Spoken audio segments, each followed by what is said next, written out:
Barkley is a player that I'm not that high on this year. He's only played over 13 games twice in his career, coming off a big year last year. I can obviously, you see why he's a first round pick. But, some of Barkley's measurables have slowly been ticking down. He's a guy I'm probably going to avoid at the back end of the first round. I don't really see myself being too exposed to Saqoun Barkley in fantasy leagues this year. The first round is rounded out by Team 12 taking Dallas Cowboy wide receiver CeeDee Lamb. So we see 6 wide receivers go in the first round, 3 running backs, 2 quarterbacks, and 1 tight end. Open up round number 2 with A.J. Brown. So that team is going to start off with a CeeDee Lamb, A.J. Brown wide receiver duo. That's pretty strong right there. Interesting to see how they're going to put the rest of the team together. Yeah, so definitely rocking and rolling right here through this draft. Try not to have no dead air and, want to speak as much as possible. But definitely thanks for everybody taking the time. Our third quarterback goes off the draft as the Buffalo Bill quarterback, Josh Allen, goes off the board. Let me get the full screen board up here for you right now. Davante Adams, a player I really like a lot this year, followed by Amon-Ra St. Brown. So we're starting to see a little bit of run on wide receivers. And then we see Nick Chubb come off the board. Nick Chubb can be viewed really as the best running back in the NFL if you think about it. That kid is nice like that. So here we go right now.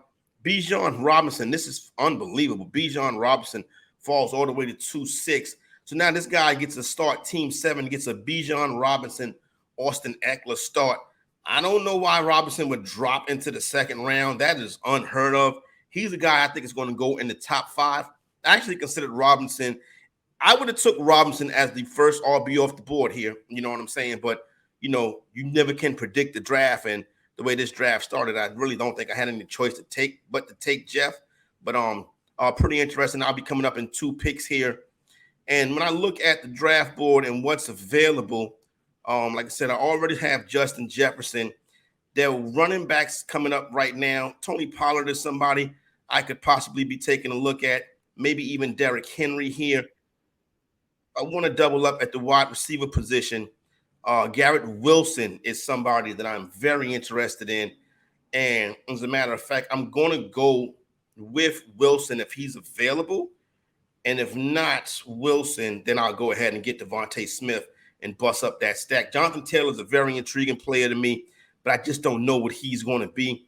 Hopefully I come back on that turn and I'm able to scoop up Josh Jacobs so I can have my first running back, a stud, to go along with those 2 wide receivers. So right now, waiting on the clock to see what my fate is going to be. Last couple of picks have all been running backs: Nick Chubb, Bijan Robinson, Najee Harris, Derrick Henry, and Josh Jacobs, to do what I was just talking about. So there you go right there. So I am going to grab New York Jet wide receiver Garrett Wilson, get that good old wide receiver start, Justin Jefferson and Garrett Wilson. You just heard Aaron Rodgers on the Hall of Fame game talking about how he's going to be feeding Garrett Wilson. Could be a Davante Adams-like guy in this offense. And he also talked about getting Garrett Wilson on your fantasy team. So I'm going to go ahead and listen to Aaron Rodgers and put Garrett Wilson on my fantasy team with pick 210. And we're getting ready to come around here on this turn and see how that plays out. So right now, I think we're off to a good start, wide receiver. And there's only 3 wide receiver starts so far with Lamb and Brown, Diggs and St. Brown. And I got Jefferson and Wilson. And then now we're getting ready to see if the Devontae Smith, Jalen Hurts stack actually is going to come to fruition for team number 1, as he is on the clock right now. As I come back around, I was interested in getting the running back with Tony Pollard.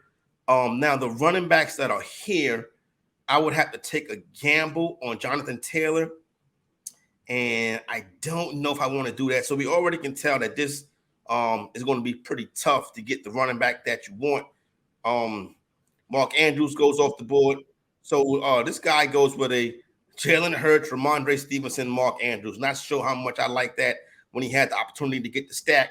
Now, I actually have an opportunity to possibly add Devontae Smith and go 3 wide receiver deep. One thing about drafts are you never can predict the draft, right? You could have came into this draft thinking, okay, he's got the 3rd pick. He's going to be able to get Christian McCaffrey. Well, I got Justin Jefferson come around, so running stretch, a run of running backs in front of me. I've already got Tony Pollard ownership. I'm not a real big Stevenson guy this year. And, there you go right there. All right, back on the clock. Running backs at the top of the board right now are Jonathan Taylor, Breece Hall, Travis Etienne, Ken Walker, Aaron Jones. I think I'm going to wait on running back. I'm going to go back and attack this wide receiver room, and I'm going to get the young boy. I'm going to stick to that high. I think this Miami Dolphin offense is going to be able to put up some good numbers in that AFC East. We've already seen what Jaylen Waddle is becoming.